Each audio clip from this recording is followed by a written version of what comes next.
able to summarize their experience, and especially their some ideas where you think from your experience and your questionnaire what users expect in the end from the library and what the library is in the view of the user. Is there a specific library user? We've touched a little bit at the end of the last presentation, but I would like to invite you to think about it for us.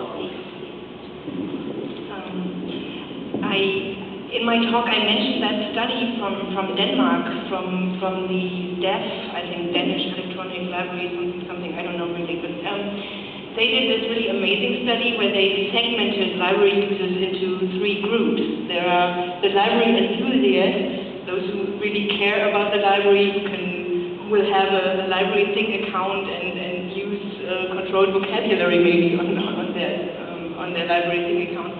And there are worker bees who work in the library, who use it as a study room mainly, who use the facilities, who want the silence, maybe the internet access, but that's about it. And the vast majority of the users, they call it the drive-in users.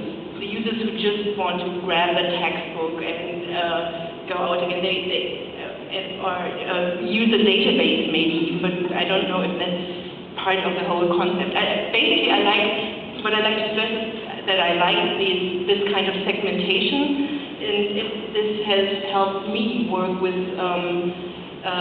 new services and the design process of new services to always think of certain groups of users. In the Danish study, they called it persona. One persona can be the worker bee, another persona can be the enthusiast, and the third is the drive-in user. So it does really help to keep that thing in mind, and I'm pretty sure, I see you nodding, I'm pretty sure you all have a mental picture of a worker bee user and a library enthusiast user and a drive-in user. So this is a typology that's maybe global even.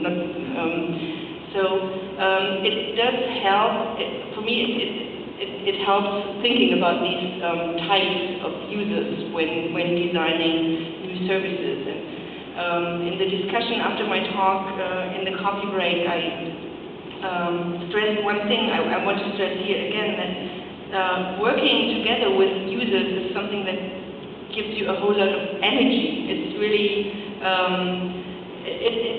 what drives us, what motivates us. A lot of people in my team are very much motivated by this direct contact with our users, and this that we can knot those ends together. I think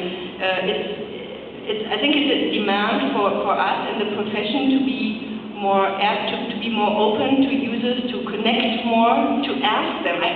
I was so dead afraid when I did the first focus group. I was so afraid if I knew how to moderate this, if I had the right questions, the right examples, if the technology would work. And I was really a bit afraid and excited about this. This is something you're not